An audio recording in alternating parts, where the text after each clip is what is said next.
तमाम UK triple SC हो या यूके पीएससी हो, आयोगों पे अब कितना विश्वास। और हमारे साथ सीधे बॉबी परमार जी हैं। बॉबी, आज नया क्या होने वाला है, क्या भर्ती घोटाला और क्या आज नया चीज लेकर आए हैं? देखिए, नई चीजें तो प्रतिदिन आए दिन सामने आ रही है। वो चाहे यूकेएसएससी हो, यूके पीएससी में भी तमाम भर्तियां हो। पिछले महीने पटवारी का लीक हुआ था, रातों रात निरस्त करके दूसरी तिथि निर्धारित कर दी। ये नियत अगर साफ होती तो शायद ये बोलते कि ठीक है, अगर गड़बड़ियां हुई है, एक संवैधानिक बॉडी है, उस बॉडी में इतने बड़े स्तर पर गड़बड़ियां होना, चीजें बाहर आना, तो एक बार पूरे अच्छी तरह से जांच करवा लेनी चाहिए थी। परंतु नहीं, नियत साफ नहीं होगी ना, आपने दूसरी तिथि निर्धारित कर दी। पर उसके बाद जब हमारे पास जो जेईई की पिछले साल परीक्षा करवाई गई थी, उसके क्वेश्चन बैंक जो है ये इस प्रकार के, ये हमें सहारनपुर से जब मिले तो हमने ये 20 जनवरी को ये आयोग में जाकर और एसआईटी जाकर ये उन्हें दिए गए थे।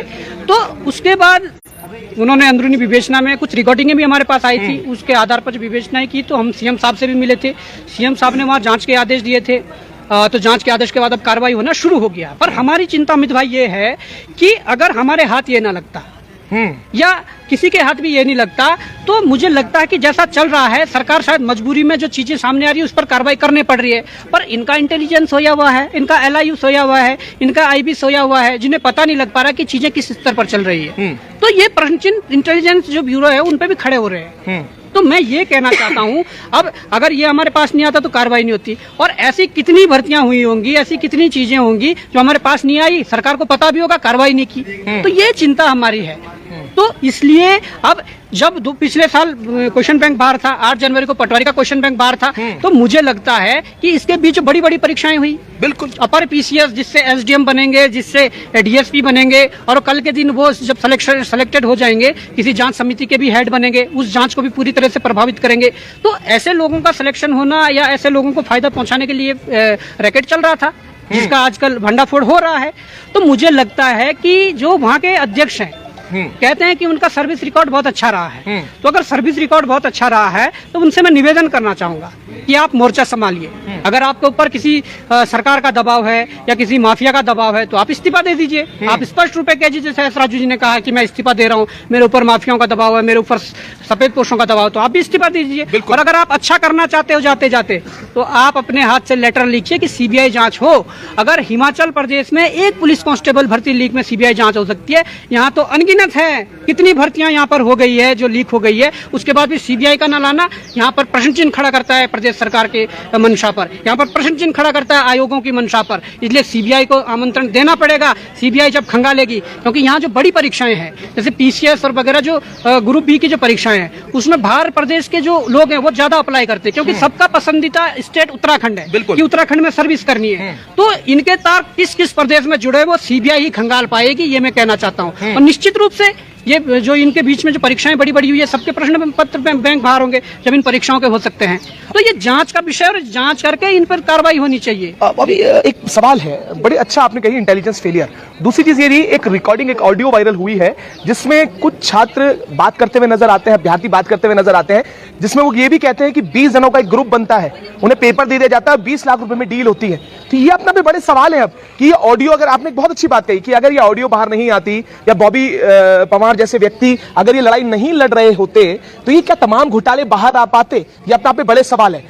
एक सवाल बॉबी परमार साहब मैं ये भी करना चाहूंगा, देखिए सिस्टम क्या लगता है, क्योंकि देखिए जब तक आप घोटाले की बात हम कर रहे हैं, सॉल्यूशंस पे लगातार मुख्यमंत्री जी कह रहे हैं कि सख्त कानून लाएंगे, क्या लगता है आपको परीक्षाएं कराना तो अब बहुत आसान हो चला, पर उसके बाद उसे कैंसिल करना उससे भी आसान हो गया, उस पर क्या कहना है आपका? देखिए, मैं वही कहना चाह रहा हूँ, जो ये सिस्टम चल रहा है, आप देख सकते हैं कि अभी जो परीक्षाएं हुई है कैंसिल भी हुई है, और हुई किस लिए?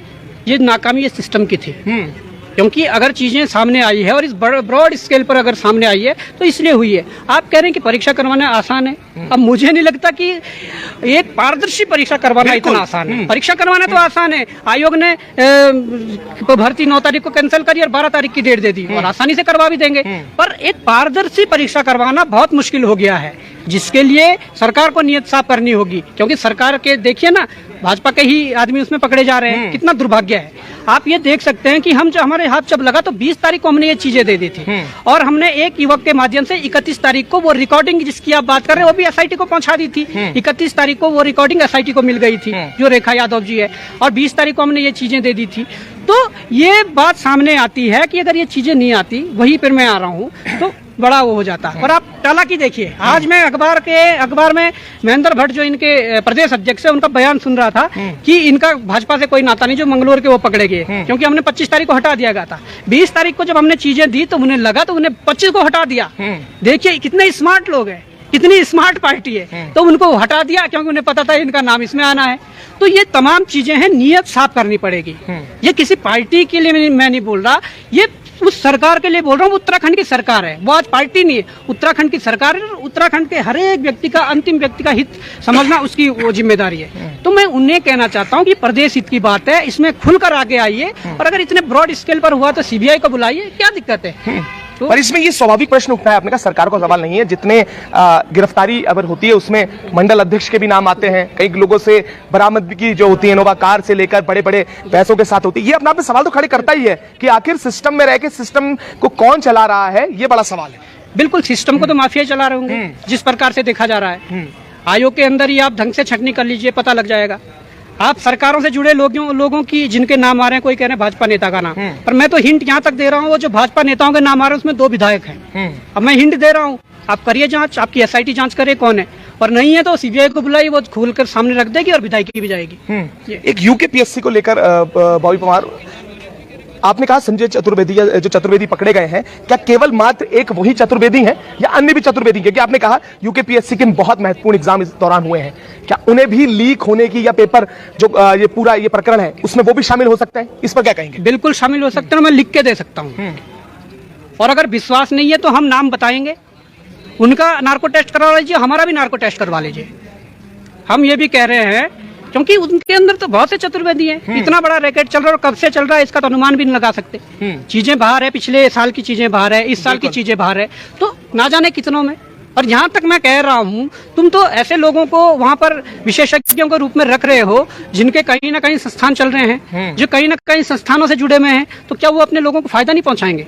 तो ये बड़ी गलत बात है। तो इसमें सुधार लाना पड़ेगा। यहाँ पर जो चीजें आई है उसमें आयोग को, सरकार को, उत्तराखंड बेरोजगार संघ के साथ, उत्तराखंड के युवाओं के साथ बैठकर ये तय करना पड़ेगा कि आगे क्या होना है। तो अब मुख्यमंत्री से लास्ट सवाल ये रहेगा, लगातार मिलते हैं, पत्राचार भी किया है, ज्ञापन भी उन्हें दिए हैं, क्या लगता है, क्योंकि बयान तो आ रहे हैं और पटवारी से पहले भी बयान आया था और उसके कुछ दिन पूर्व, उसके कुछ दिन बाद ही पटवारी जो भर्ती है वो रद्द कर दी गई, उसका ये आ गया कि वो लीक हो गई। क्या कहेंगे, या ज्ञापन से मुख्यमंत्री से आप मिलते हैं, क्या कितना विश्वास? देखिए, विश्वास तब होगा यदि जो मांग पत्र जाता है उनके तमाम बिंदुओं पर कार्रवाई होगी। आप उन बिंदुओं को हटाकर कोई एक शॉर्ट टाइम में एक बिंदु को ले लेते हैं जो आसानी से सॉल्व हो जा सके, उसको ले लेते हैं और बाकी दरकिनार कर देते हैं, तो ऐसे नहीं चल पाएगा। मैं कहना चाहूंगा, पटवारी हुआ, उससे पहले पुलिस कांस्टेबल का हुआ है, जिसमें बड़ी मात्रा में क्या धांधली के वो सामने हमारी जानकारियां आई है, और उसके उपरांत आप कह रहे हैं रिजल्ट निकालेंगे, जांच करिए ना। मैं कह देता हूं कि पुलिस के बड़े अधिकारी से लेकर सफेद पोस्ट उसमें लिप्त है, आप जांच करिए, सब सामने आ जाएगा। तो ये तमाम चीजें हैं, मुख्यमंत्री को नियत साफ करनी होगी और एक मुहिम इस भ्रष्टाचार से इस प्रदेश को बाहर निकालने के लिए करनी होगी। उसमें अपना मेरा नहीं देखना पड़ेगा। मामले ऐसे भी आए हैं जो कई मुख्यमंत्री के जो करीबी लोग हैं उन पर अगर आरोप लगते हैं तो उन पर कार्रवाई नहीं होती है, तो ये बड़ा दुखद विषय है। हाँ, एक मामला आप और भी उठा रहे थे, जो मुख्यमंत्री के काफी करीबी माने जाते हैं, उनके साथ कई बार वार्ता करके भी पाए गए हैं, उनके बारे में बताइएगा जरा। देखिए, उनके बारे में क्या बताना, हमने पिछली प्रेस कॉन्फ्रेंस की थी, उसमें हमने कहा था कि जो जनजाति निदेशालय है उसके जो निदेशक है संजय टोलिया, और मुख्यमंत्री के करीबी है, उनके संयुक्त सचिव भी है, उनको उस पद पर तैनात किया गया है बिना मानक को। वो वहाँ मानक है, एक IAS या वरिष्ठ PCS का होना वहाँ जरूरी है, वो सचिवालय संवर्ग के व्यक्ति को वहाँ पर बिठा दिया गया है। और उसके उपरांत जो चीजें हुई है विधानसभा में, जैसे पत्रों के आधार पर लेवल 8, लेवल 10 की नौकरियां दी गई है, ऐसे ही यहाँ पर पत्नी के लेटर पर लेवल 10 की वो दे दी गई है। और मुख्यमंत्री कह रहे हैं हमने विचलन के माध्यम से करा है, तो अगर विचलन के माध्यम से ही प्रदेश चलाना है, तमाम विभागों को ठप कर दीजिए और ये सारा पैसा बच जाएगा जितना सैलरी में देना है, और आप विचलन के माध्यम से प्रदेश को चलाइए।